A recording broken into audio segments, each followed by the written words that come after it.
For an accessible version of these slides, there is a QR code on the screen. Alternatively, you may visit https://bit.ly/move on 2021. Move on is one word with no spaces. That is https://bit.ly/move on 2021.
For an accessible version of these slides, there is a QR code on the screen. Alternatively, you may visit https://bit.ly/move on 2021. Move on is one word with no spaces. That is https://bit.ly/move on 2021.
accessible version of these slides, there is a QR code on the screen. Alternatively, you may visit https://bit.ly/move on 2021. Move on is one word with no spaces. That is https://bit.ly/move on 2021.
For an accessible version of these slides, there is a QR code on the screen.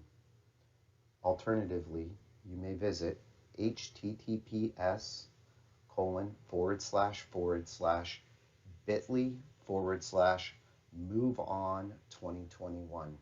Move on is one word with no spaces. That is https://bit.ly/move on 2021.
Hello, and welcome to the kickoff session of the Penn AER Leadership Series, Taking Charge, Restore, Refresh, Renew.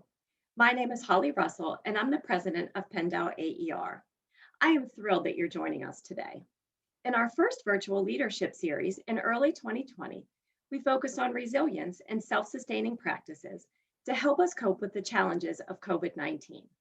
In this self-care series, as our need for resilience continues, we are focusing on recharging, refreshing, and renewing ourselves as we move forward through this pandemic. Before we get started, I would like to give you some housekeeping things to help you navigate through today's session. We will be using the chat feature today, so feel free to put any comments or questions in the chat box. We will have someone monitoring the chat box. A closing code will be given at the end of the session. There is no opening code for today's session. An email will be sent to you after today's session. The email will provide you with a Dropbox link for your resource kit. The email will also explain how to request a certificate of attendance. A link to the evaluation for today's session will also be provided. Please help us and complete the evaluation survey. We really want these sessions to benefit you, and we take the information seriously. So please help us so that we can improve our leadership events. During today's session, if you have any physical limitations and will need adaptations, please put a message in the chat box and Maria will be happy to adapt for you. Today's session is titled Get a Move On, a Jumpstart for Your New Year with Maria Lepore-Stevens. This session is sure to get you moving and help to recharge yourself, as well as provide ways to use these exercise techniques with your clients and families. At this time, I would like to invite Maria Lepore-Stevens, our presenter, to join us. Hi, Maria. Hello, thank you for having me today. Thanks for being with us today. This is our presenter for the session, Maria Lepore-Stevens, and she has a dual certification as a certified orientation and mobility specialist and a certified physical educator. Maria earned her doctorate in educational policy, planning, and administration from West Chester University, focusing on using sports programming to teach self-determination skills to youth with visual impairments. She's worked as a certified orientation and mobility specialist for the Delaware Division of the Visually Impaired in Chester County Intermediate Unit in Pennsylvania. Maria also teaches adapted physical education at Rowan University and spends her summers directing Camp Abilities, educational sports camps for athletes with visual impairments in Delaware, Pennsylvania, and Arizona. So now I'll turn it over to Maria to get us moving. Thank you so much, Holly. Thank you for having me having me today. I'm happy to be with you all. We're going to be talking about physical activity for ourselves and for our students and clients. All of the information presented today will be given to you in a resource sheet to your emails after this presentation, including a video teaching the skills that we learned today and leading you through a cardio circuit workout. So you don't have to worry about jotting down notes or trying to remember anything if you'd like to do this workout for yourself in the future. A little outline of what we're going to be doing today. First, I'm going to talk a little bit about physical activity and the benefits of physical activity for self-care for us as professionals. We're going to work through a circuit workout, including learning 8 different physical activity skills and then putting those all together at a faster pace. Again, like Holly said, if you have any disabilities or chronic health conditions or mobility restrictions, please let us know and I can make some adaptations. Everything will be audio described and accessible for someone who cannot see the screen. Just a heads up that today during the workout, you're going to need about 2 lengths of body space forward and backward, and at least 1 to 2 body lengths of space side to side. So if you're not in a spot where you can do that, try to get yourself there if possible. I'm going to be using a PowerPoint to help guide what I'm talking about. And for those of you who are a little bit more visual learners, I will say everything that is on the PowerPoint. Most of the research on the PowerPoint slides comes from the Centers for Disease Control and Prevention's research and publications on physical activity and mental wellness.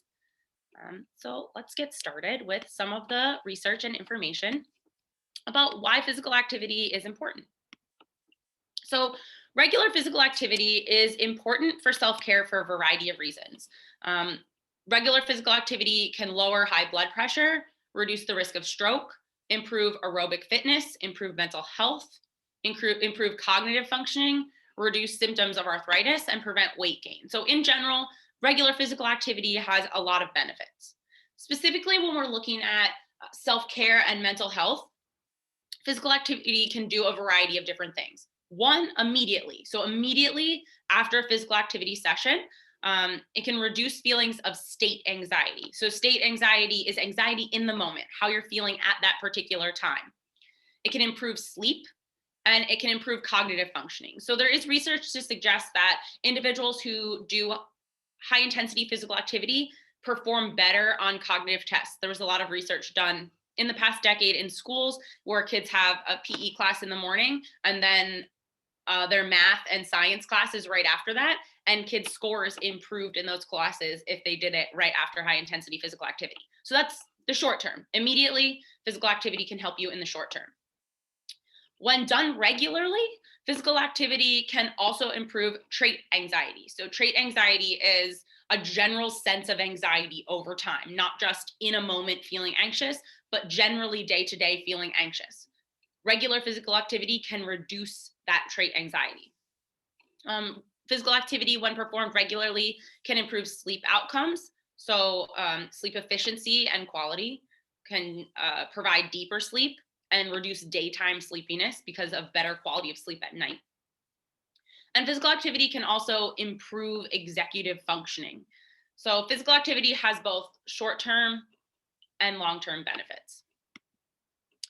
Today, we're going to be doing a circuit workout.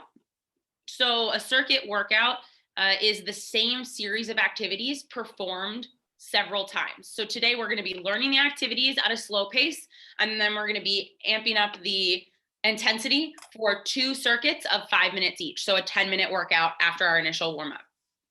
Today, we're not going to do a different warm-up. We are just going to be learning the activities at a slow pace so that will warm up our bodies.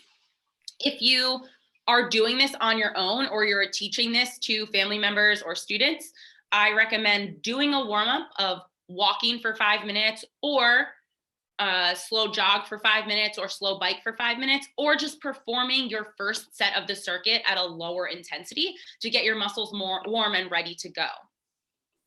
I'm going to be using a little bit of technology today.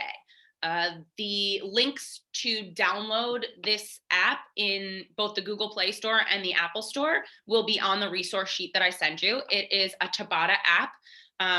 The picture on the screen right now, one of them is of what it looks like in the Apple Store. It's just a red letter T surrounded by the outline of a stopwatch, as well as the screen that I see when I open my app.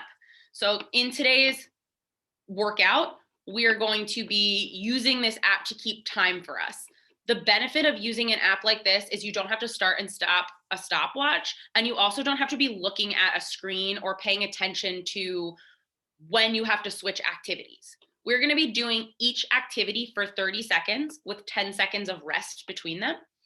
This app does all of that timing for you. So the categories that are going to be on the screen if you use this app are initial countdown, which is the time that you want to get yourself situated before it starts your workout. So I have it set for 30 seconds, just so that we can all get ready to go for the workout. Warm-up interval, I have that set for 0 seconds. The exercise interval.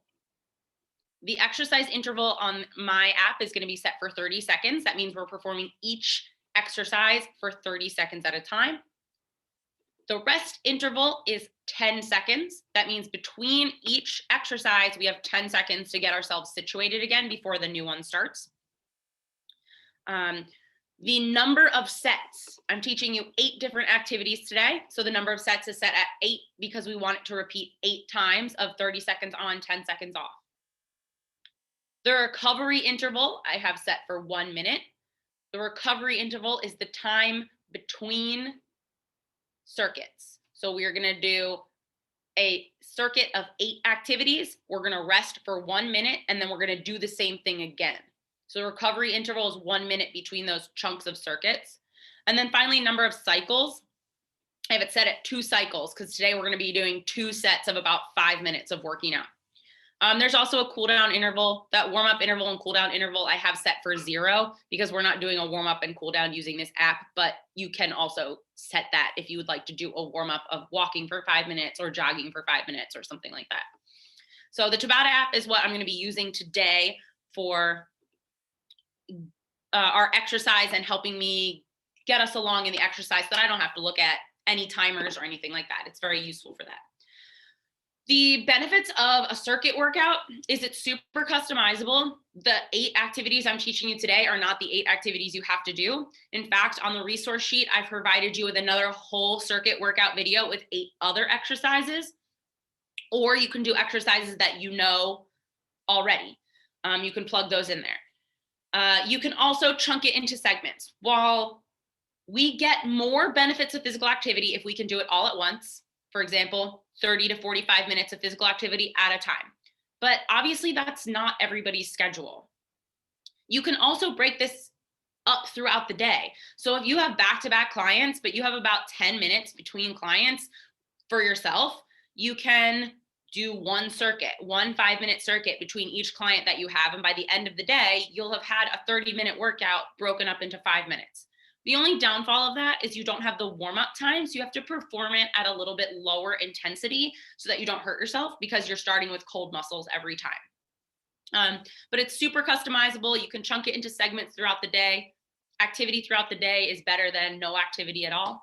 And today, like I said, we're going to first learn the activities, and then we are going to go through 2 cycles of the workout. So our schedule, our warm-up / learn the activities, 2 cardio cycles, and then there'll be a cool down period where at that time, if you need to take a break, get some water, go to the bathroom, etc., you can, or you can stay and do some stretches with me. We're going to be doing 8 different activities.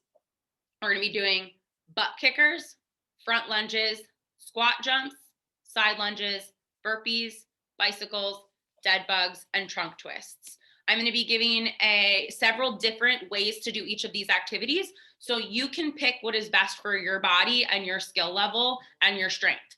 And that will allow you to customize it yourself too. So I'll teach various levels throughout. So I'm going to stop my share for the moment, and we're going to get into some movement and physical activity. So I am going to have to take a minute to organize my space. If you can see the screen, I am in my basement. That is where my workout room is. So as I'm working out, you might see bikes on the wall, a squat rack, some weights around me. This is my best spot for me to work out, but I still have to do a little bit of organization. So take this next minute or so to organize yourself, get into a space where you are having 2 body lengths of space if possible. And you don't necessarily need to see the screen if you can't see the screen from wherever you are, because this is designed to be accessible for people who can't see the screen at all. So I'm going to turn it over to Becky for a moment, who has some information for us while I organize my space a little bit better. Hello. So again, Maria mentioned the Tabata app, and I've checked it out, and it's pretty accessible with VoiceOver. It's a really cool app. So again, you can find that on your Google Play Store or the Apple App Store. And I don't see anything in the chat right now. So if you have any questions, feel free to just put them in the chat. Great, thanks, Becky. Anytime. So I'm going to go through each of these activities at a kind of slow pace. If you have any questions after we do each of the activities, there will be a chance for you to ask questions about the activities as well if you need more clarification or if you need me to repeat any of the instructions. So we are going to start with butt kickers. I encourage you to do these along with me so that you can start to warm up your bodies and you're not starting the circuit with cold muscles. And also because sometimes we learn physical activities a little bit better when we're doing them ourselves. So for butt kickers, I'm going to turn my shoulder to the camera so those of you who can see the screen can see what I am doing, but you can also just stand nose and toes pointed at the camera. I'm going to bend my elbows at 90 degrees so that my arms are brushing against the sides of my abdomen. I'm going to pick up 1 foot at a time. So I'm starting with my right foot and kicking my butt with my right foot, putting it down, picking up my left foot, kicking my butt with my left foot, putting it down. So you can do this at a really slow pace where you're just walking. Or you can pick up your speed and jog. The goal is to keep your chest up tall, your nose pointing in front of you, and kicking your bottom with your heels each time you move your feet. Butt kickers. Our next activity is a front lunge. To do a front lunge, you're gonna start with your feet a little bit narrower than shoulder width apart. You're gonna pick one foot to start with. I'm starting with my right foot. Take a large step out in front of you. Bend your back knee, so that's my left knee, with a goal of trying to get it to touch the ground. And then step up and back. Big step with your left foot out in front of you. Bend your right knee. Try to get that right knee to touch the ground. Come back up and step back. If this is too difficult for you, take a smaller step and don't go as far down with your back knee. So I'm taking a step forward with my right foot, smaller step, bending my back knee, bending my front knee, but I'm not going all the way to the ground. Step back.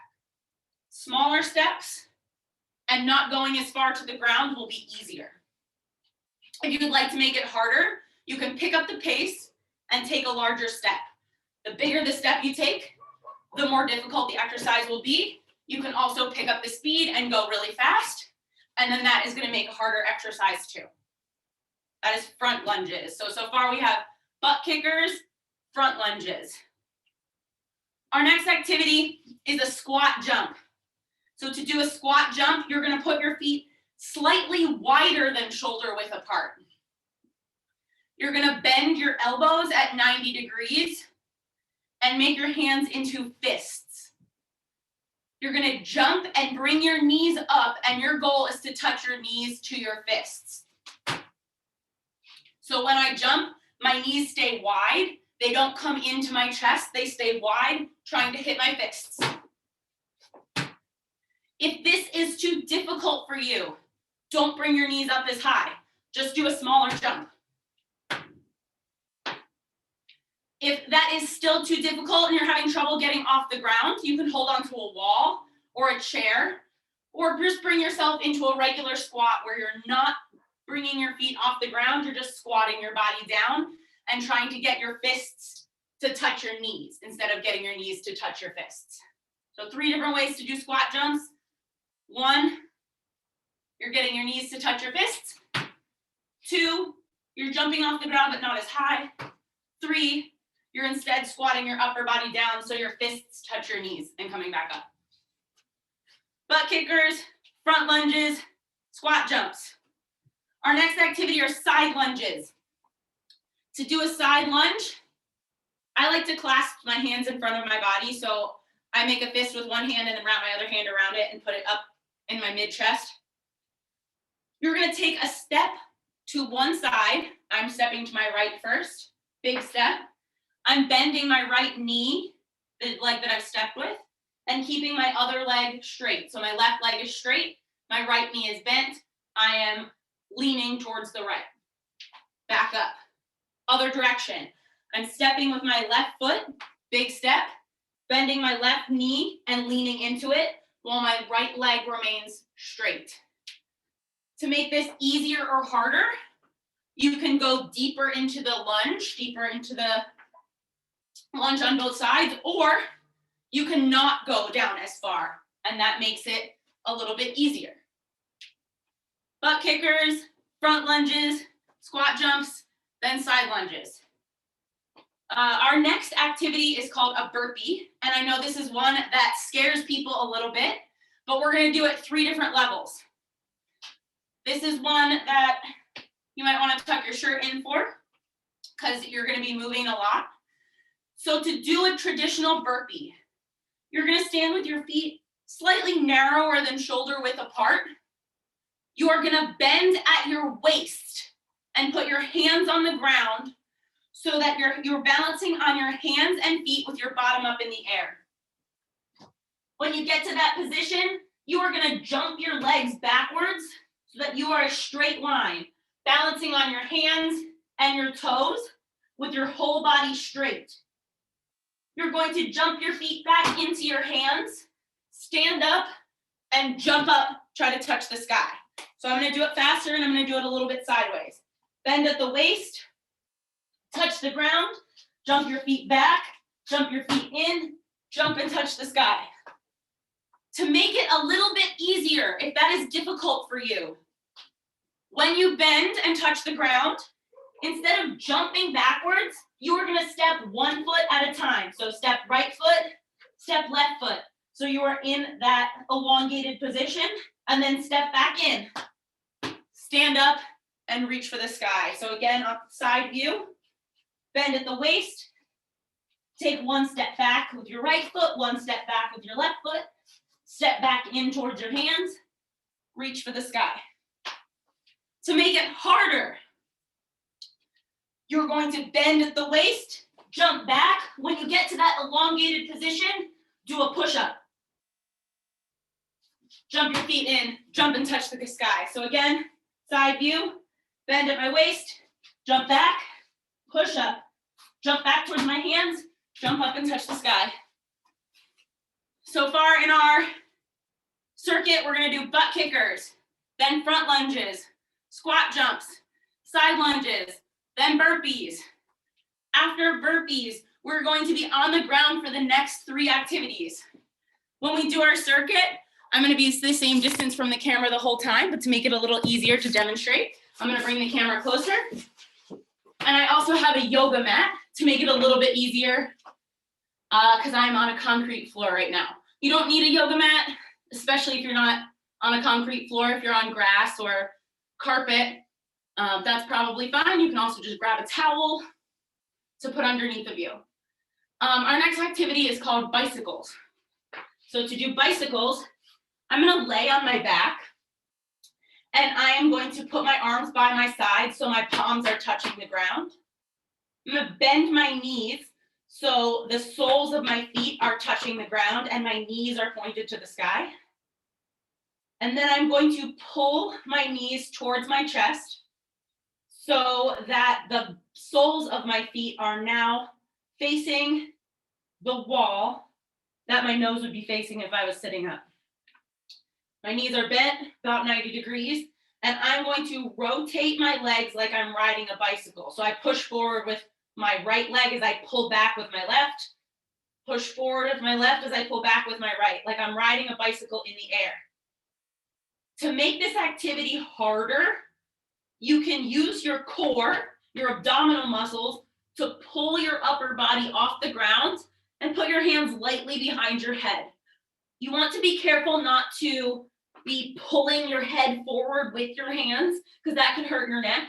So use your core, use your stomach, use your abs to pull your head up and just lightly put your hands behind your head. Bicycles.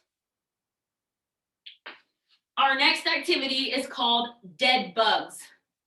To do dead bugs, you're going to start completely stretched out. So I'm stretching my arms above my head and my legs out straight. I'm going to lift up at opposite hand and foot. So I'm lifting my right leg and my left hand. And my goal is to try to touch as far on my shin as possible on my left leg, trying to get to my toe. And then opposite leg, opposite hand, opposite leg, opposite hand. Left leg to right hand, right leg to left hand, opposites. Again, if this is easy for you, you can lift your core. You can lift your body off the ground using your core and not let your hands or feet touch the ground the entire time so that you are slightly balancing on your lower back and bottom. To make it easier, you can elongate and keep your hands and feet touching the ground in between each one and reach for your knee instead of reaching for your ankle or your foot. If this is still difficult, you can also just touch same side. So you can touch right hand to right foot and down, left hand to left foot and down. The goal though is to cross over and try to reach for your foot. Dead bugs. So we have butt kickers, front lunges, squat jumps, side lunges, burpees, bicycles, dead bugs, and our last one is trunk twists. To do trunk twists, you can use a variety of different pieces of equipment. If you have a kettlebell or lightweight, you can use that. Right now I'm holding a 10-pound, really small kettlebell. You can use a small exercise ball or softball. I am holding a foam ball that is about 6 inches in diameter and it's very lightweight. You can also, Excuse me, Maria. yes. You do have a question here from Melody. I was waiting for a little bit of a pause, sorry. So she asks, what are good stretches to do pre-workout? Can I finish describing this last activity and then I will answer that question? Absolutely, sorry. Great. So you can use a light kettlebell or weight. You could use a light ball like a softball or exercise ball. You can also use a can. This can is tomato sauce. Or you can use a full water bottle, or you can use nothing. So if you want to use nothing, what I recommend doing is, again, making one hand into a fist, wrapping your other hand around it. So we're going to start seated, chest up tall, knees bent so the bottoms of your feet are touching the ground. Your hands are either in fists or you're holding on to whatever piece of equipment you'd like to make this activity harder. You are going to turn your chest to one side as you touch the ground with your hands on that side. So I'm turning right and I'm touching the ground on the right with my hands. I want my entire trunk to rotate. So right now, my nose and my chest are facing the camera, the same side my hand is touching on the side of my body. Then I'm going to rotate so that my hands touch the other side, my left side, and now my nose and my chest are pointed away from the camera. Trunk twist, you're twisting side to side. You can make this harder by using a heavier piece of equipment. I'm going to use my can of tomato sauce and lifting your feet up off the ground. So now the only thing I'm balancing on is my bottom. Touching right, turning chest and nose to the right, touching left, turning chest and nose to the left. Trunk twists. So our entire circuit is going to be butt kickers, front lunges, squat jumps, side lunges, burpees, bicycles, dead bugs, trunk twists. And I'm going to be saying those as we do the circuit. A question about what stretches are good to do before physical activity. There's a growing body of research that doing static stretching or sitting and stretching is not good before physical activity, and that dynamic stretching is better. The reason dynamic stretching could be better before physical activity is that you are getting your muscles warmed up. Stretching with cold muscles could injure them. It is better to do static stretching at the end of a workout, which I will show you some stretches to do at the end of this workout. At the beginning of the workout, dynamic stretches are better. And most of these activities that we're doing are also designed to be a dynamic stretch. Butt kickers, front lunges, side lunges, these are all designed to be dynamic stretches. So doing this circuit slowly at the beginning of a workout would also be a great dynamic warm-up. Additionally, on the resource list that I linked you, there is a video of a bunch of staff at the camp that I work at, Campabilities, teaching a dynamic stretching warm-up. So if you're interested in some more dynamic stretches, there is a whole workout routine that you can do, dynamic warm-up, linked in the resource list. So now I'm going to open it up to more questions before we move on to doing our circuit. Becky, are there any more questions that we have in the chat? There isn't any more questions at the moment. However, Heather Doherty says, thank you so much for adding the static versus dynamic info. Yes, absolutely. Yes. So we'll do some static stretching at the end to cool down. Static stretching is great for cool downs. And I have a couple of them that we can do at the end. So now we are going to get into our circuit workout. I'm getting my app ready. What you are going to hear, hopefully, never know what you're going to hear when you use tech and Zoom at the same time. What you're going to hear is an air horn between activities. Remember, we have that 30 seconds initial countdown, and I will be talking you through the entire activity. So now it's time to get into your space, get ready to work out. We're going to be going for 10 minutes, pretty much straight, without a lot of break. So get ready to go, and we're going to get started in about 30 seconds. I'm checking on my app that everything is correct. I have all those times that were on the screen in there. It is a free app, so since it's a free app, right now I'm watching a commercial for Candy Crush to make sure I can get into my, there we go. Okay, so we have our 30-second countdown before we get started. You might hear the air horn, you might not, because I'm a little bit far away from the camera, but you will hear me telling you it's time to go to the next activity or it's time to rest. Let's get ready to get our bodies moving. We have 14 more seconds before we get started with our butt kickers. 10 more seconds, so get yourself ready. Butt kickers are gonna be our first activity. We're gonna do those butt kickers for 30 seconds. Ready? Let's go, butt kickers, 30 seconds of butt kickers. Keep your chest up tall and your nose pointed in front of you. Your goal is to get your heel to your bottom every single time, heel to your bottom. Remember, if this is difficult, you can hold on to a wall or a chair as you do it for balance, or you can slow it down and have it be more of a marching activity. I'm gonna keep going with my butt kickers, higher intensity for the last 5 seconds of our butt kickers. 10 seconds rest, shake it out, get ready. Our next activity is gonna be front lunges. We have 5 more seconds to our front lunges. I'm squaring up to the camera, feet shoulder width apart. Front lunges, I'm starting with my right leg. Big step, left knee touching the ground. Big step, left foot, right knee touching the ground.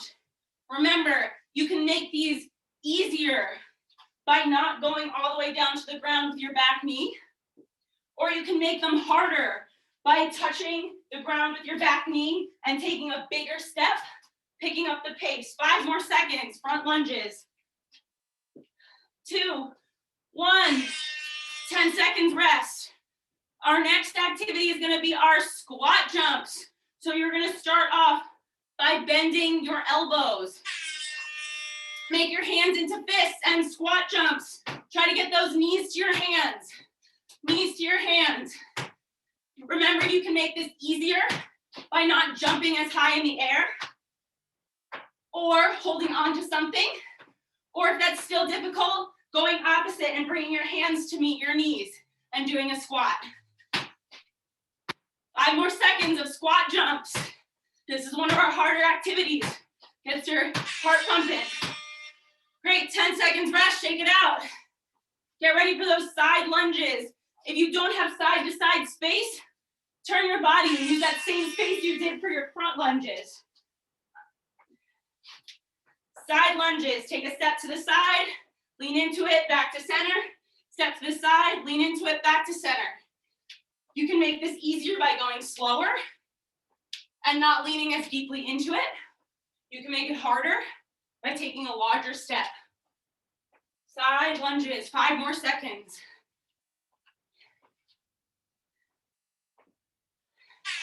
Ten seconds rest. We're really gonna need this one because our burpees are next. Remember, there are those 3 levels of burpees. Step into it, jump into it, and push up at the bottom. Burpees. I'm going to jump into my burpee. But remember, you can always step into your burpee instead. If this is not hard enough for you, do that push up at the bottom. 10 more seconds of burpees. Try to do 1 burpee at the harder level of the one that you have been doing. Just 1. 2 seconds. Last burpee. And shake it out. I'm pulling out my yoga mat again so that I can do my on the ground exercises. Getting ready to start those bicycles, lying on your back, bicycles. You can make this harder by using your core to lift your head off the ground and putting your hands lightly behind your head. You can make it easier by lying your head back on the ground and putting your palms on the ground next to your bottom. Bicycles. Our next activity is going to be dead bugs. We're waiting for that air horn to let us know that we're going to switch. There we go. Our next activity is dead bugs. Get yourself stretched out all the way, arms above your head, legs pointed straight. And opposites, touch your right hand to your left leg, left hand to your right leg. Try to reach as far as you can to your toes.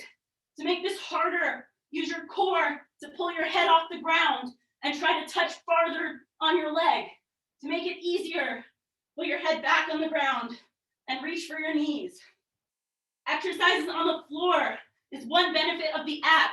I can't see my timer right now, but I know it will do an air horn when it's time to switch. Trunk twists are next. So you're gonna sit up, feet flat on the ground, and trunk twist. Touch on one side of your body, turn your whole trunk. Touch on the other side of your body, whole trunk. I'm gonna lift my feet up for a few of them. That makes it harder. Lift your feet up off the ground, pick up the pace. Trunk twist, our last exercise before our 1 minute break. Nice job, everyone. Keep going with that workout. We have 1 5-minute circuit after this before our cool down.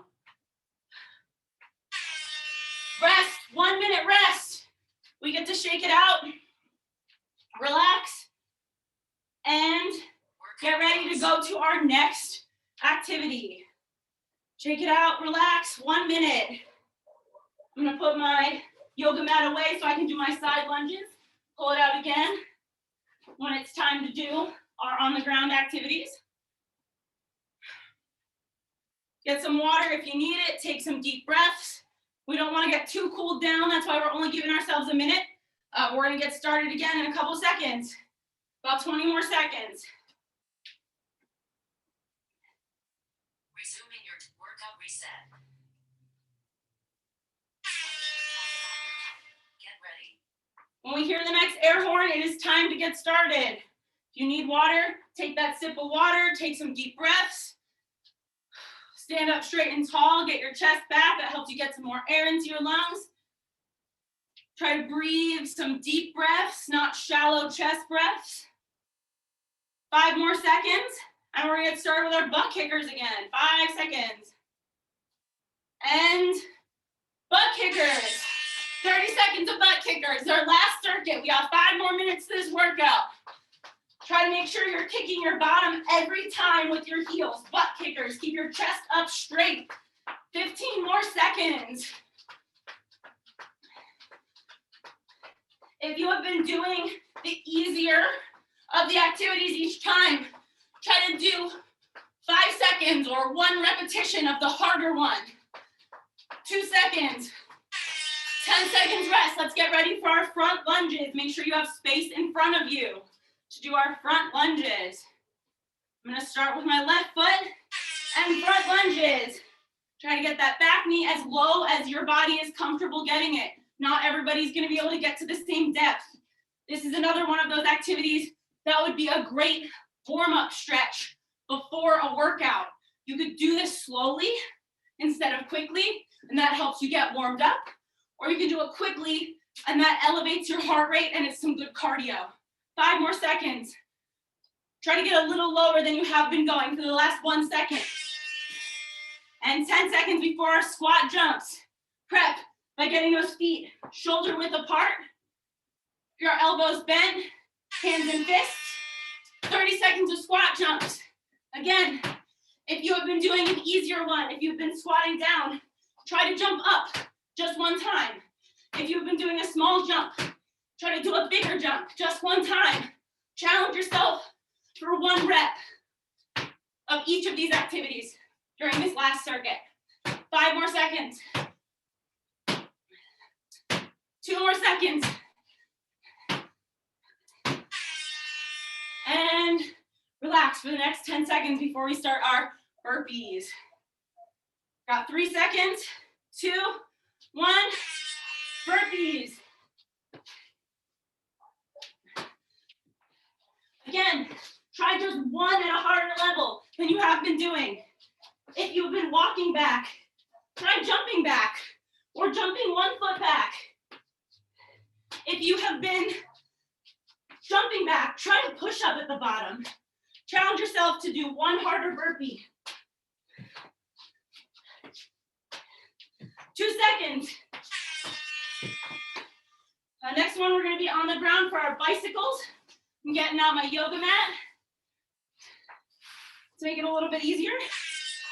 On your back, legs up, bicycles. Make this harder by lifting your head up. Try 5 seconds with your head up if you haven't tried it yet. Work that core a little bit. Again, the great reason to use this Tabata app or any app like it, you don't have to reset between activities. And if you can't see the timer, it announces it for you. So you don't have to be messing with a watch the whole time. And 10 seconds rest before our dead bugs. Get yourself stretched out as long as your body can be. Get ready for those dead bugs. If you have been keeping your head on the ground or letting your hands and feet touch the ground between dead bugs, try to let your feet and hands not touch the ground, or lift your head up a little bit, or try to reach farther to your toes. Challenge yourself a little bit.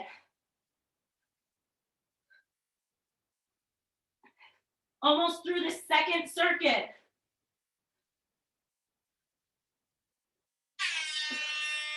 Rest as you get yourself into position to do some trunk twists. You're going to be sitting up, feet flat on the ground. I'm going to use my water bottle this time. Touch the water bottle on the ground on one side, turn my shoulders, other side. I'm going to pick my feet up to make it harder. Speed can also make it harder. The faster you do it, the harder it's going to be to maintain balance, and also the more cardiovascular endurance you're developing. We're almost done. Last exercise.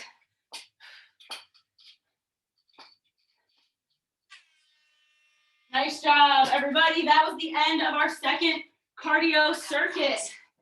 Our second cardio circuit. If you need some water, grab some water, take a break. I'm going to lead us in a couple of stretches, like Melody asked about, for a cool down. So now that we got our hearts all pumping, I would recommend that if you have lower endurance, if you're not a person who works out a lot, start with just one. Try to build every other day or add a circuit a week so that you can increase how many you can do until you can get up to about 30 to 45 minutes of physical activity. Building slowly helps get up your cardiovascular endurance. You don't have to just be able to do 30 minutes of that at once. Start slow, start building. Start building your endurance, start building your confidence with physical activity. Let's do some cool downs. So one cool down that I like to do, I'm gonna start standing up, and we're gonna incorporate a lot of breaths into this cool down. Actually, I should have left the camera where it was. We're gonna incorporate some breaths into this cool down. You're gonna start with your feet together, your chest up nice and tall. You're going to have your palms touching your hips. And as you breathe in, you're gonna reach for the sky. And as you breathe out, you're gonna bend at the waist and slowly roll your body down as you go to touch your toes. Breathe in as you stand up and bring your hands to the sky. Breathe out as you go touch your toes. We're gonna do 10. In to the sky. Out to your toes. 3. Into the sky. Out to your toes. 4. Into the sky. Out, touch your toes. 5. You might find yourself able to go farther down as you touch your toes each time. I started out only being able to touch my ankles, and now at 7, I can put my palms on the ground. Try to reach a little bit further each time. The looser your body gets, the more you'll be able to lean into that stretch. And one more, in and out, touch the ground. We're gonna do 10 more of these, except we're gonna modify it slightly. So take your left foot, cross it in front of your right foot. So your legs are crossed like a pretzel. We're gonna do the same exercise, understanding that you might not be able to go as far down. You might only be able to reach your knees the first time. There's balance involved here, there's coordination, and there's also a different stretch. So let's do 5 like this. Breathe in, reach to the sky. Breathe out, reach as far as you can down. Breathe in, try to touch the sky. Out, reach as far as you can down. For comparison, by the end of that last series, I was able to put my hands flat on the ground And now I'm only at mid shin. I just started to be able to touch my shoes. 2 more. In, out. In, out. Okay, uncross your feet and do the other leg in front. So I had my left foot in front last time. Now I'm gonna put my right foot in front. 5 more. In, out. Try to touch your toes. In, out. Try to touch your toes. Again, I understand that a lot of us are not going to be able to touch our toes, definitely on the first try, maybe not at all. This is another thing you can try to work for. The more times you do this, even in one session, the farther you're going to be able to get. Excuse me, Maria, we have a question for you Yes. if you're ready to take one. Yes. So Melody asks, what is the best thing to eat and drink pre and post workout? That really depends on your body. I don't eat anything pre-workout. My body does not like it.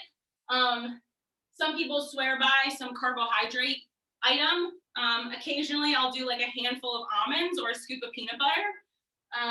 After a workout, depending on what you're doing, you really need to replenish with fluids. Water is the best one. And getting protein after a workout is pretty important.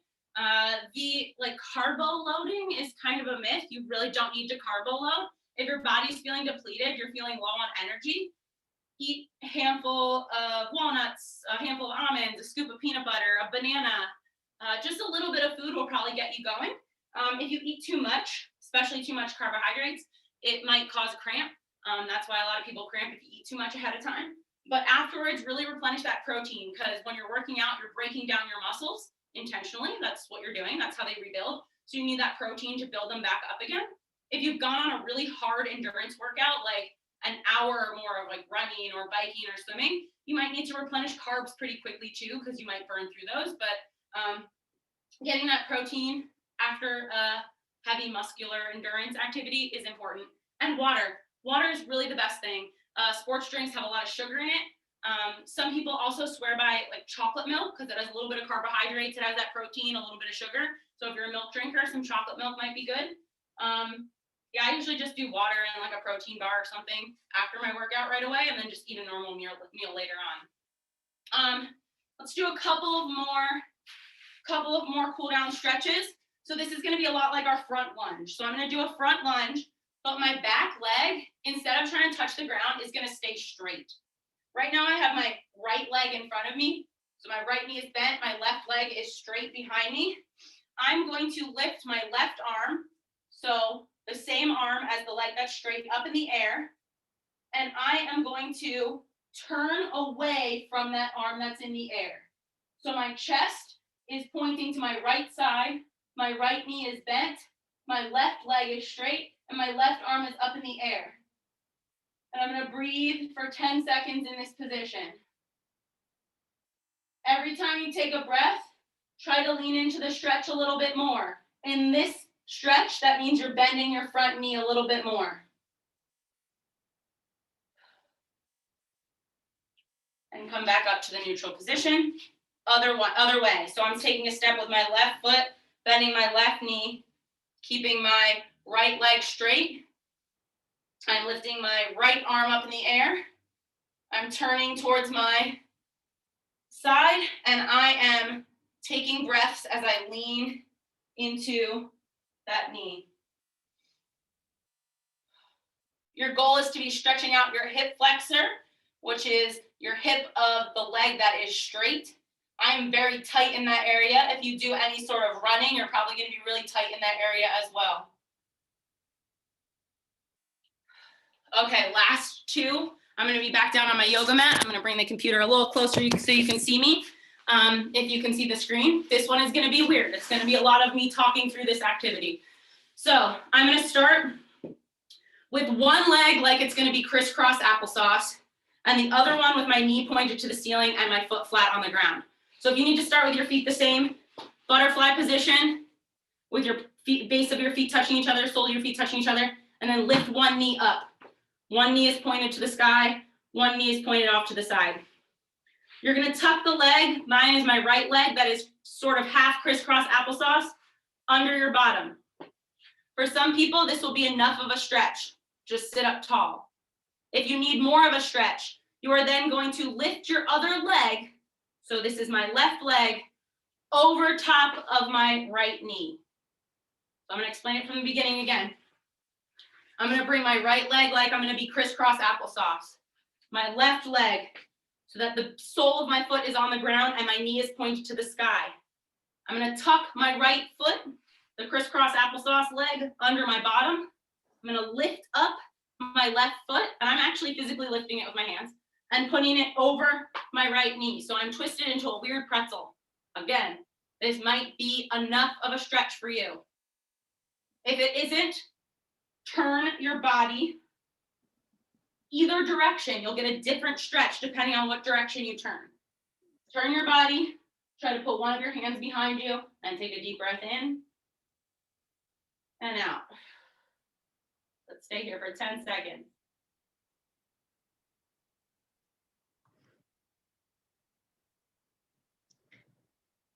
Excuse me, Maria, we have another question whenever you're ready to take it. Okay, let's switch positions and I'll answer the question while we switch. So we're gonna go put your left leg like it's gonna be crisscross applesauce. Your right leg with your foot flat on, sole of your foot flat on the ground, knee pointing to the ceiling. Tuck your left leg under your bottom. Lift your right foot up over the top of your left knee. And now I'm happy to answer the question, Becky. All right.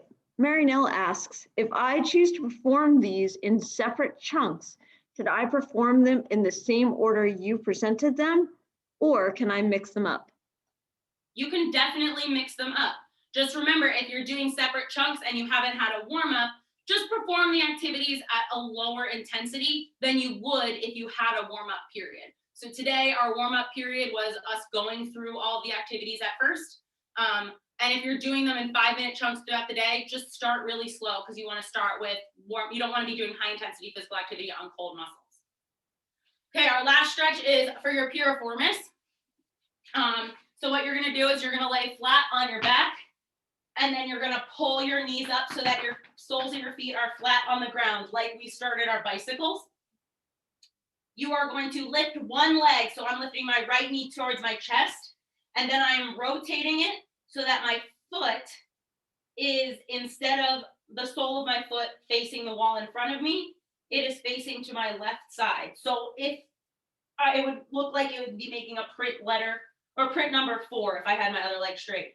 So I have it tucked, my right leg bent, my right foot tucked by my left knee, and then I can then use my left leg to make this stretch harder by lifting up my left leg and pulling my left knee towards me, or easier by leaving my left leg on the ground. So this stretch is entirely operated by my legs. I can make it harder by pulling my left knee towards me, which then pushes my right leg, or make it easier. Switching feet. So I'm starting with my feet, soles of my feet flat on the ground. I'm going to lift my left knee, pull it towards my chest. I'm going to rotate my leg at the hip, and I'm going to tuck Found it. my left foot Going to front of my right knee. ask it in a second. I am going to use my right leg then to make this stretch harder by pulling it towards my chest, and that'll stretch my left leg more, or easier by leaving it flat on the ground where it is. The important thing when you're cooling down is to make sure you're breathing, and you're breathing into some of your stretches. It will be a little bit easier to stretch if you're taking some good breaths while you're stretching. So we can come back up to our neutral position. I'm getting myself back up sitting in front of the camera from working out. My hair's a little bit crazy right now. But I would love to take any questions if anybody else has any questions. So there are a couple, there are 2. One person asked, Lynn, asked about if these stretches are good for the lower back. Yes, absolutely. I tend to have a lot of lower back tightness and a lot of lower back pain. And I do all of these stretches pretty regularly. I also wanted to highlight some different stretches because I think a lot of the ones that we know are like straddle stretch where you put your legs out in a print letter V and you try to touch each foot, or the butterfly where you touch the soles of your feet together. I think those are pretty common. And there's a lot of other ways to stretch your body. Like I said, these are some of my favorite. I'm a runner, so my hips tend to get really tight, and those help a lot. All right, and another chat just came in, and it's from Louise. Any adaptations for someone who is fit other than extremely tight muscles? I would recommend when you stretch, stretching on really warm muscles. So after you work out, do your stretches, because then you're going to be able to get deeper into the stretch. Also, to hold your stretches for like a full 30 seconds. If you're only holding your stretches for 5 to 10 seconds, which is kind of what we just did with the amount of time that we have, you might not be able to reach fully into the stretch. But as time goes on, if you hold it for 30 seconds, you might be able to reach further into the stretch. You can also kind of do a cheat for warm muscles if you're not working out first, which is like use a heating pad on your muscles, or take a warm bath or warm shower ahead of time, because that also warms up your muscles. Obviously not as good for you as working out, but it also could be good for your mental health to take a nice warm bath or have a heating pad on your muscles. That could feel good too. So that could also be a self-care thing. But stretching on warm muscles, doing it slowly, taking deep breaths into your stretches are all helpful. Any other questions before we start to go on to a little bit more info? We just have a comment from Mark, and he just says that these stretches are excellent for sciatica. Yeah, some of the like harder stretches to get into are really good, but they're a little bit tricky to get into sometimes, especially if you're tight and sore. So I put my PowerPoint back up and I'll talk through it again. So again, we did our warm up, which was learning the activities today. If you were to do this on your own, I would recommend just do that cardio circuit at a really low intensity. Do all of the lowest intensities and walk through them rather than running, or go for a 5-minute walk around your neighborhood. Walk up and down the steps in your house for 5 minutes. Anything to get your muscles warm before jumping into that physical activity. We did our 2 cardio cycles, and then we did our cool down. So let's learn a little bit about how we can then transition this into working with our students. If we're talking about self-care, there's some pretty alarming statistics about mental health and visual impairment. Depression and anxiety is higher among people with visual impairments than in the general population.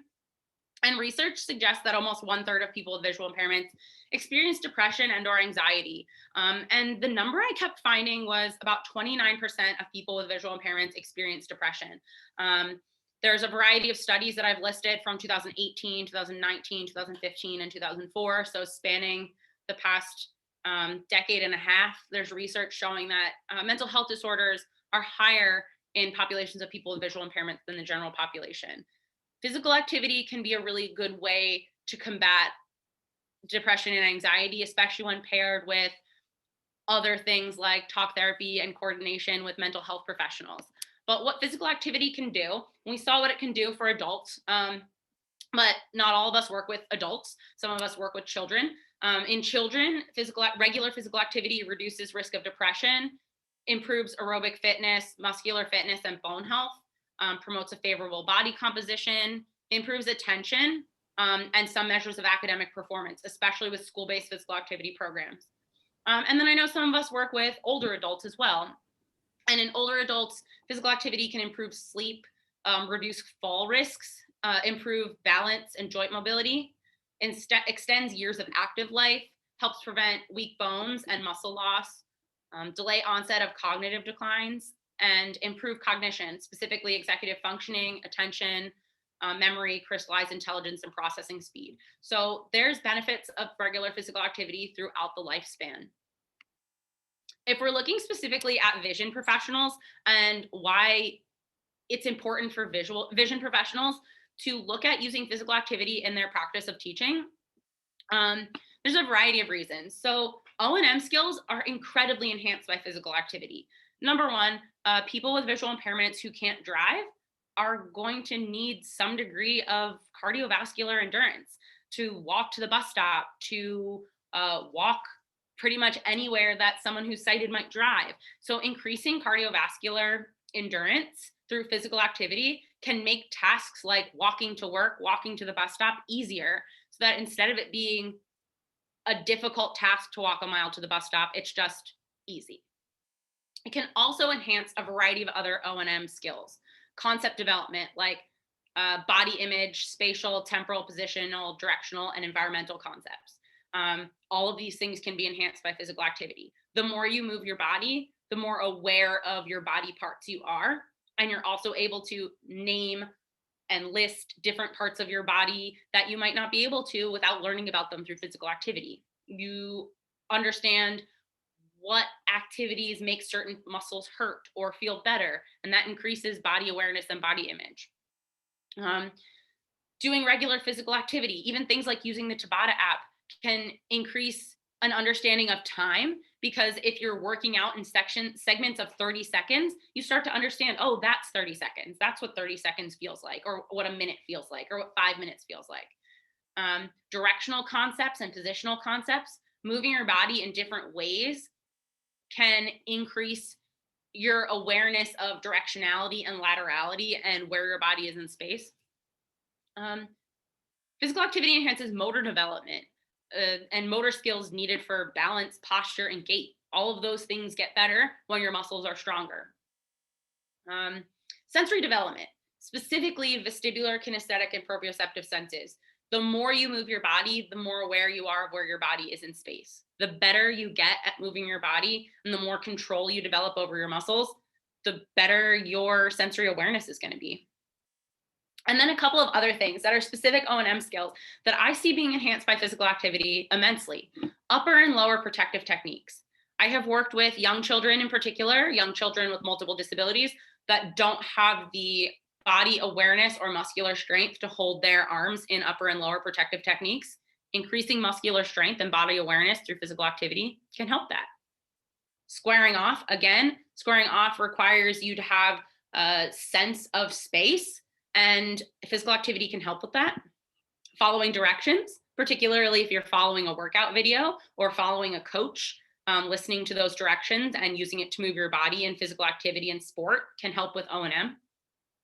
Utilizing landmarks, even if it's something simple as you only have a 6 foot by 6 foot space to work out in, and you've put a chair in the middle of that space to help you with balance during some of your physical activities. So you're using that as a landmark in your own space. Or participating in physical activity like going for regular walks or runs, having to know where landmarks are in order to navigate back to where you started. Route planning and problem solving. Specifically, if someone is running or biking or going for walks out in their community, to select and then perform that activity, you need to understand how to plan a route. You need to be able to problem solve if something goes wrong. My own route planning and problem solving skills have been greatly enhanced by being a runner. The amount of times that I have gotten lost on trails when I'm running in the woods and have to figure out, well, what did I do? How do I reverse this route? What am I going to do if I can't find the trail that I came in on? Well, maybe I can use the sun to figure out compass directions, or figure out where the water is and then follow that back to where the top of the creek is.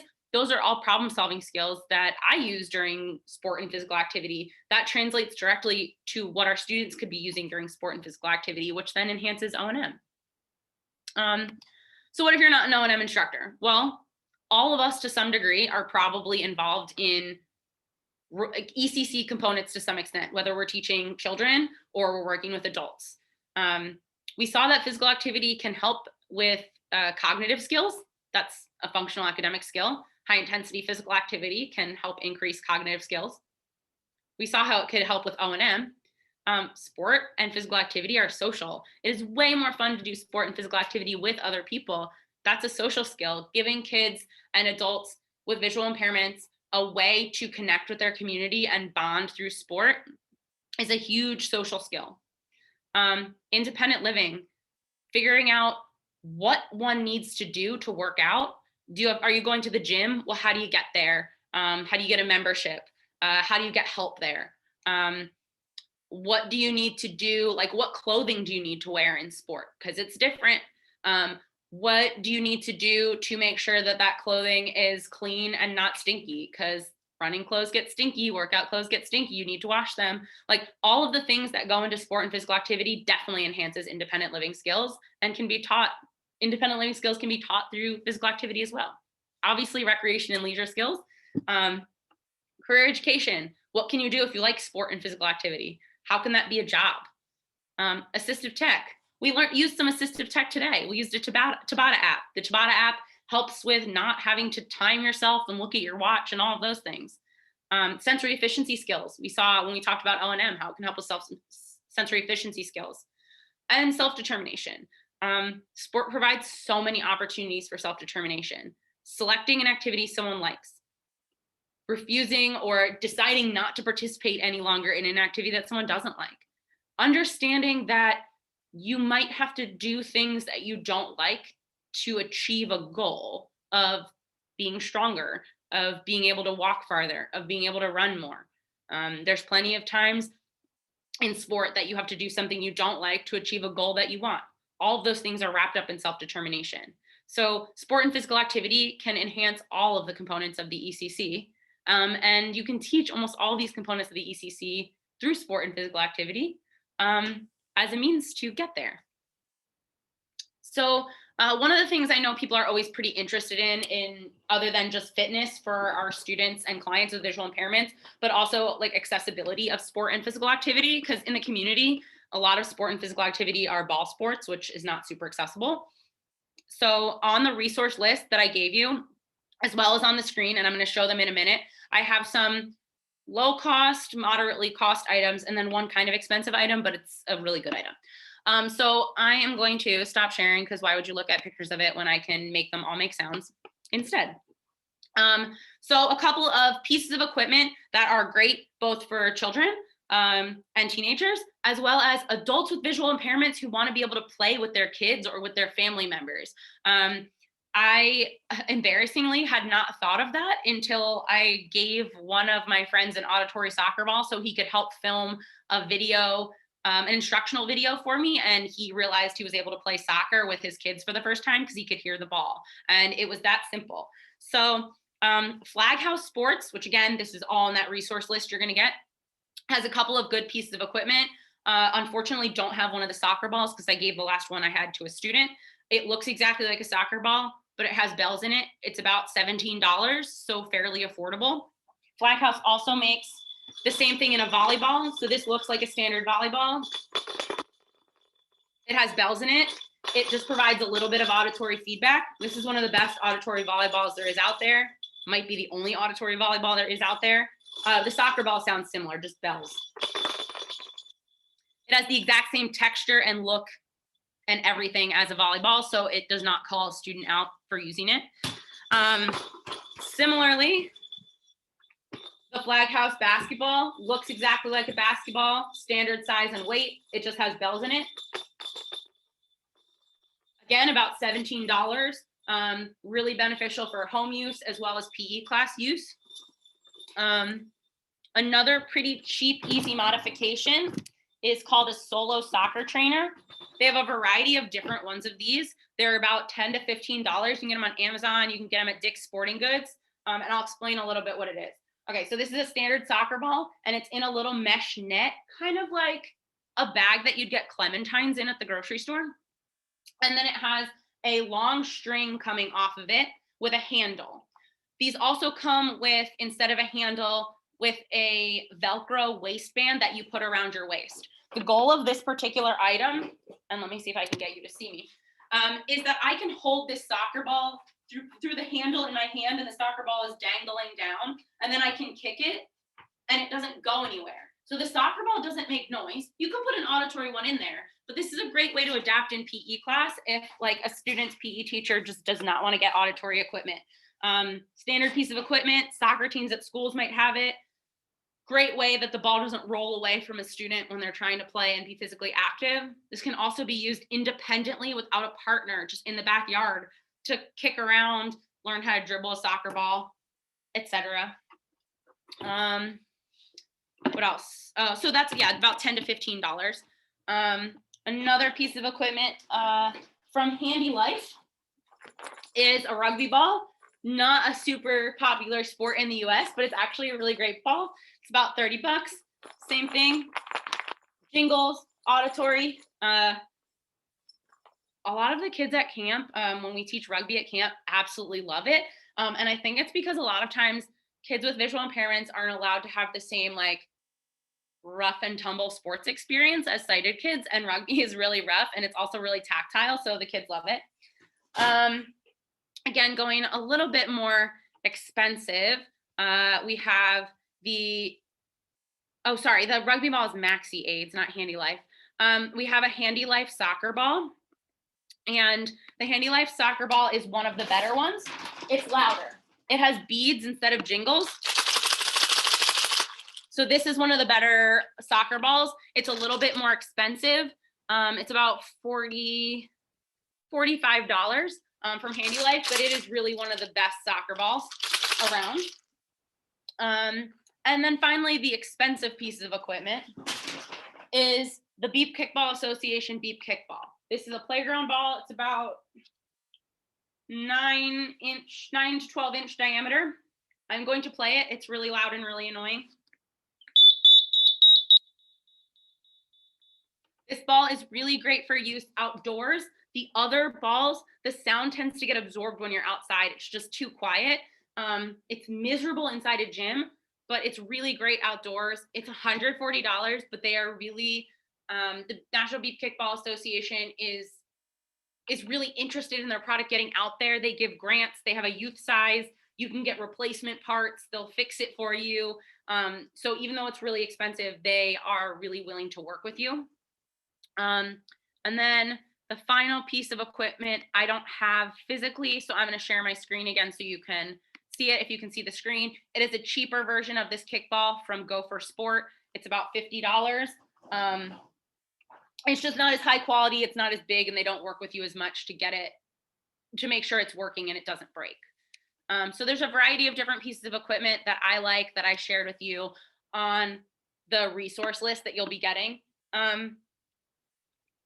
2 more pieces of equipment that are low cost to make. Again, shared some links on Amazon to get these items with you. I see in the chat, the independent living aids soccer ball has rattle pods in it. I think that's probably similar to the Handy Life one. Then the rattling sound is a little bit better than the bell sound. It's just a little bit louder. So the other 2 pieces of equipment I have that you can make are a tether and a wiffle ball. So a tether is used for running. This is just a neon orange piece of paracord that I cut into 1-foot segments and tied a knot at each end. You can also cut it into about a 2-foot segment and tie it into a loop instead. And then the runner would hold one end and the guide would hold the other end. Great for running activities, tag games, tag on the playground, guiding. If you're trying to do a social distance guide, sighted guide, this could be helpful for that. And then the other piece of equipment that I like to make is a wiffle ball. So this is a maybe 3-inch diameter wiffle ball. I bought wiffle balls at Five Below and the dollar store, and I got some craft bells from Michael's, and I just shoved the bells into the wiffle ball. The wiffle ball is plastic, but it's a little bit pliable, so you can kind of just shove the bells in there, and it makes a really loud sound depending on how many bells that you put in there. You can use this for lacrosse, for floor hockey. You can use it for assessments. I'll sometimes get a couple of different colors and some with and without bells and roll them, play like a catch, roll it to the student, throw it to the student, see if it changes based on, if they can catch it based on color or if there's sound, and then you can get some assessment data there. They don't hurt if you get hit with it. So playing baseball, playing lacrosse, like it doesn't matter if someone gets hit with it because it's not really gonna hurt. So these are a great item as well. So the last couple of things that I want to share with you before our time together is done. I'm up on the screen. I just put the PowerPoint again and it just says the DIY equipment, just so I didn't forget to tell you about it. On your resource sheet, there's a couple of different programs for online fitness that you're gonna see. One set is primarily designed for school-age individuals. The YouTube channels of Camp Abilities Pennsylvania, Camp Abilities Delaware, and Camp Abilities Tucson are 3 summer camps that I run. And all 3 of those camps have published educational content for sport, but they all each have a playlist that discusses like full body workouts and warm-ups too. That's for everybody, not just kids. They're all accessible. They're not necessarily voice overed, but they're designed to be accessible. So the instructors in the videos are talking through with verbal description each of the activities they're doing. And if something isn't voiced over or described, it's put in the descriptions. And then there's a couple of workouts that are designed primarily for high school students and adults. There's a YouTube channel called It's Possible to Exercise Without Sight, and they do a series called Blind Time Workouts. The United States Association for Blind Athletes does a series called Staying Fit While Staying Put. And Eyes Free Fitness is not necessarily designed for people with visual impairments, but it was designed to be a step back from technology so that you're not looking at a screen while you're doing the physical activity. And the benefit of that is it means it's totally accessible because it was designed to be an audio only experience, even though it's on YouTube. So all of those have workouts that are designed for mostly high school students to adults. All this is going to be on that resource list that you get. And I now want to make sure I open it up to some questions before we have to end our session. So if there's any questions, please put it in the chat, and Becky and I will work together to get them answered. Yes, so we do have a couple of comments. We have one from Rochelle, sorry. And she just thanks you for your wealth of knowledge and information. And we have another one from Mary Nell, I believe. And she just comments that she's so glad that everybody joined us and to stay well. And that's so far all I have. So if anyone else has questions, please put them in the chat box and we'll answer them.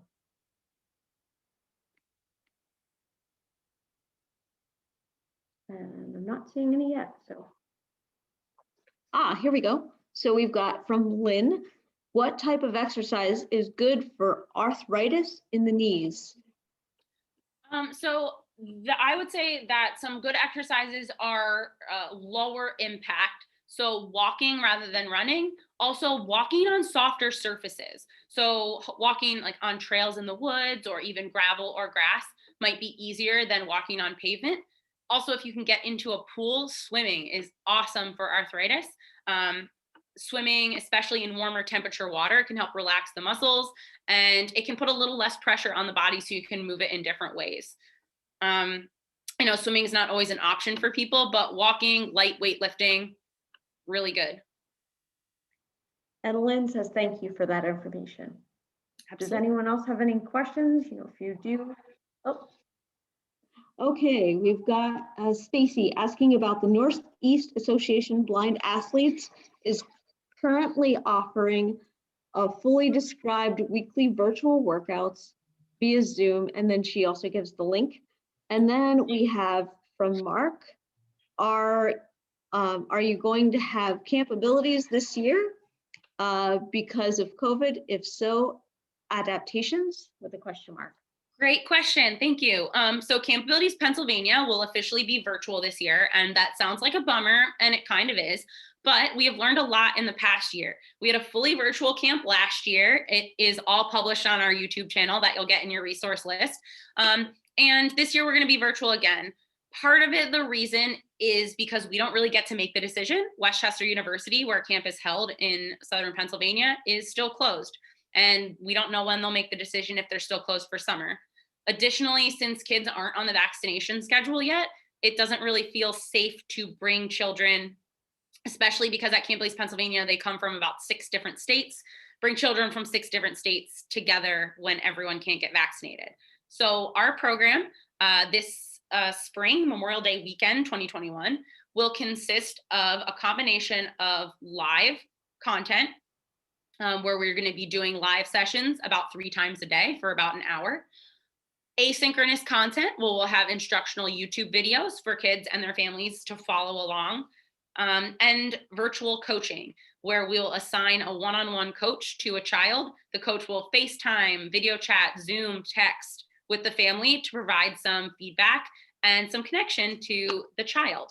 We'll also ship full equipment kits for free to each kid that registers house. They will get to keep all of the equipment.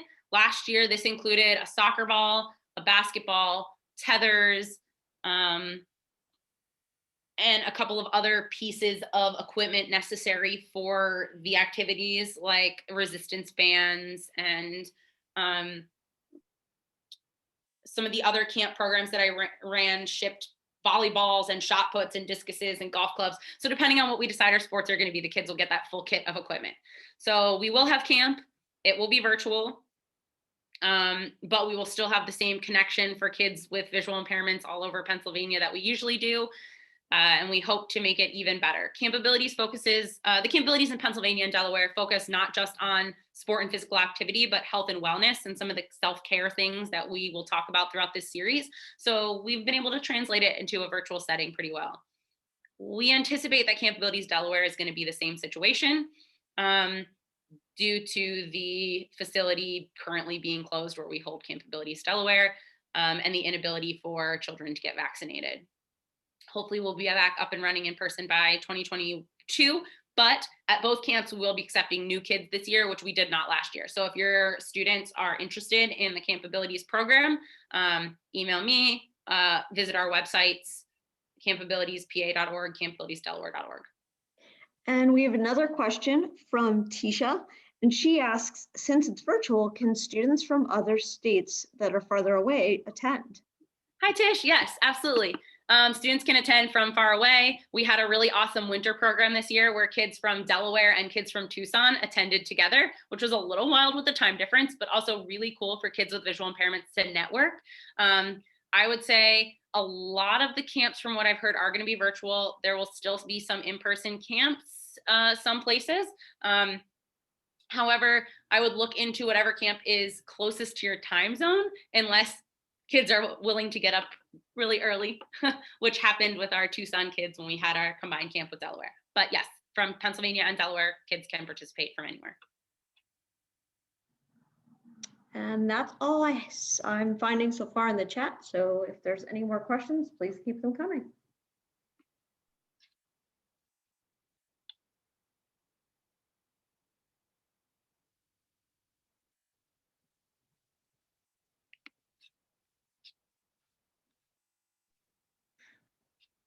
I'm not.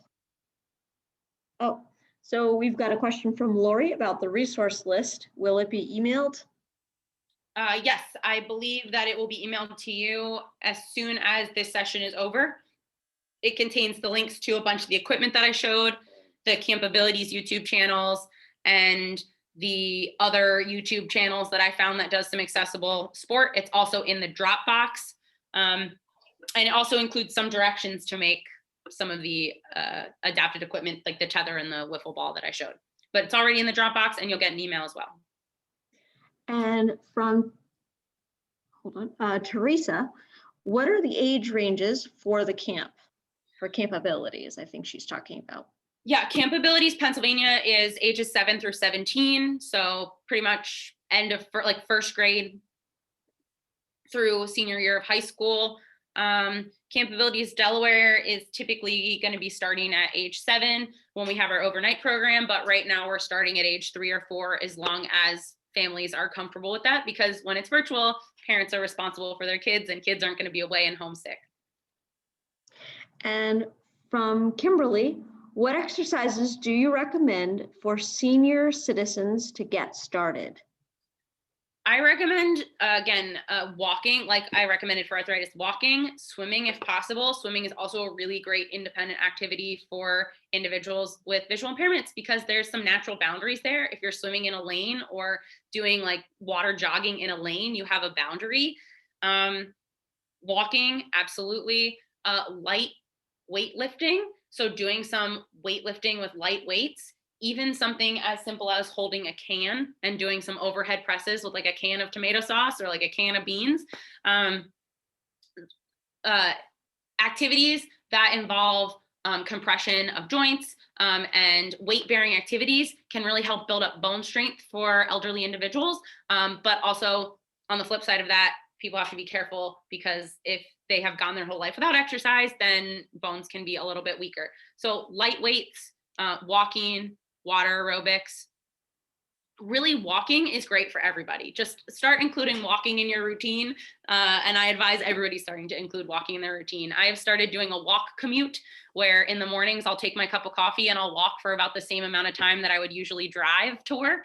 And it feels like I'm doing something different than just being in my house all the time. And it also gives me a little bit of time for that self-care that this whole series is about, just letting my mind wander, listening to my podcast, drinking my coffee. And separating my home and work life a little bit more. I see a question if people volunteer for camp. Yes, we take volunteers. Sometimes we are limited at Camp Abilities Pennsylvania because we are run out of Westchester University. So oftentimes the only volunteers we can take are from the university community, but Camp Abilities Delaware and Camp Abilities Tucson, both of the other camps that I run also take volunteers. And this year they will likely be virtual. So volunteers from anywhere are accepted. And there aren't any other questions in the chat right now. Great. And I believe my email was somewhere on the literature for this presentation. So if anybody else has any questions, I will definitely take emails and answer any of the questions that you might have. All the camps that I run are just the campname.org, campabilitiestucson.org, campabilitiesdelaware.org, campabilitiespa.org if you're interested in any of those programs. Thank you so much for moderating the chat, Becky. Oh, anytime, happy to help. And I think we're going to turn it over to Holly to wrap up for us. Thank you so much, Maria. That was wonderful. I absolutely love the resources that you gave. I can't wait to use them with my students. I also love the explanation you gave for each exercise. I love that we could be doing the exercise and we didn't have to be staring at the screen, and that was great. I also can't wait to use that Tabata app. I'm so excited because I love that you don't have to look at your phone and your timer. And so thank you so much. That was just wonderful. Absolutely. And like I said, both the link to this video with the workout that we did today and 3 circuits, so it teaches you and then goes through 3 circuits, is on the resource list. And another similar video that I did for camp this past summer with 8 totally different exercises is also on that resource list. Please excuse the tie-dye spandex and like ridiculous camp outfit I have on in that other video. Camp Maria is different than Dr. Lepore Stevens. That's great. I can't wait to try it. Thank you so much. Yeah. I also love that you presented different levels for us. You gave us levels for age groups. You gave us levels for, folks that maybe work out more than other folks do. And that was great. I love that. So thank you. Absolutely. I also absolutely love that you reminded us of the benefits of exercise and taking care of ourselves. And that's what we're talking about in this self-care series. So it's just so important for us to remember that, to remember to take care of ourselves so that we're better equipped to, first of all, be healthier, and also then to be able to help others. So thank you so, so much. Absolutely. Thank you for having me. All right. I would like to also thank all of you for your participation today. I'm sure you would agree with me. That was just fabulous. I'm really excited about it. So thank you very much. Thanks for being with us today.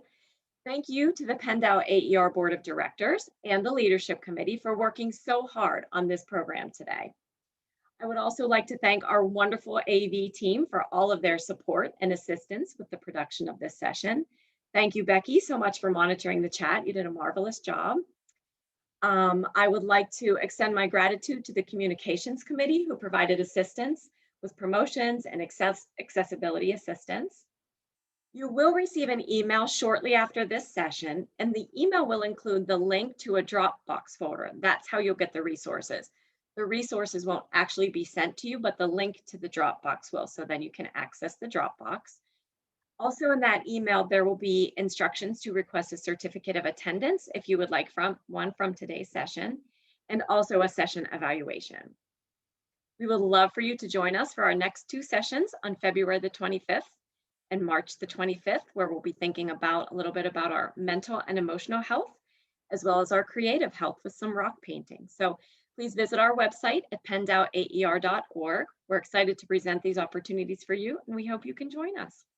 The closing code for today's session is JUMP START, JUMPSTART, JUMP START. Thank you all very, very much, and we can go ahead and roll the credits.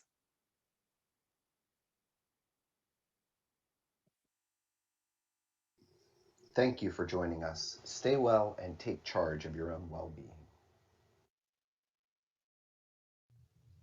Taking charge, restore, refresh, renew.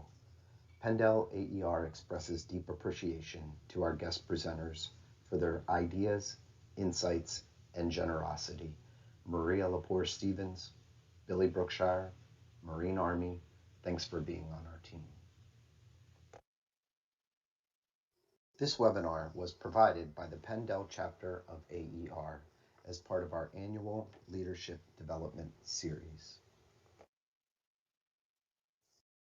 Series Development Team, Chair and Producer Mary Nell McLennan, Co-Producer Vince McVeigh, Content and Talent Team, Carrie Leaders, Mary Nell McLennan, Vince McVeigh, Holly Russell, Aaron Weaver, Tracy Whitehead, Technical Production Team, Rebecca Knobb, Greg Lazier, Doug Williams, Registration and Communication Team, Brenda Egan, Pauline Morano, Publicity and Promotion Team, Nancy Ashley, Dale Cohen, Marcy Grayboys, Holly Russell, Resource Kits Team, Dale Cohen, Holly Russell, Tracy Whitehead, CEU Certificates, Aaron Weaver.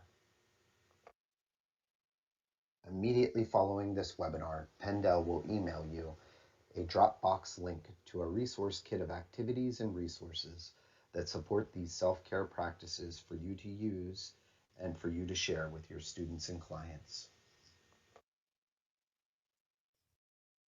This webinar has been approved by ACV-REP to request a certificate of participation within 7 days of this webinar. Email the following information to erin.weaver@delaware.org. That is ERIN.WEAVER@DELAWARE.org.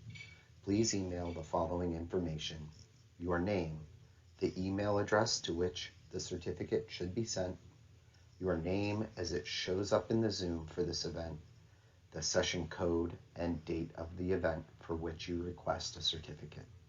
Thank you.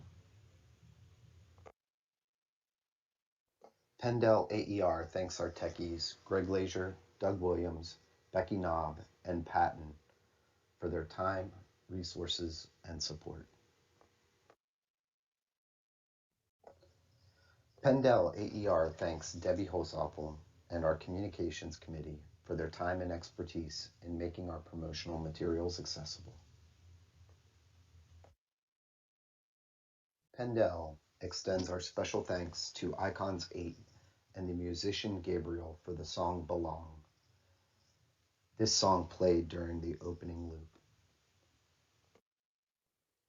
The ending code for today's session is Jumpstart. JUMP space START. Again, the ending code is Jumpstart. A picture of the Pendel AER logo.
And it is just us. We are the only ones left. Good. Is it all of us?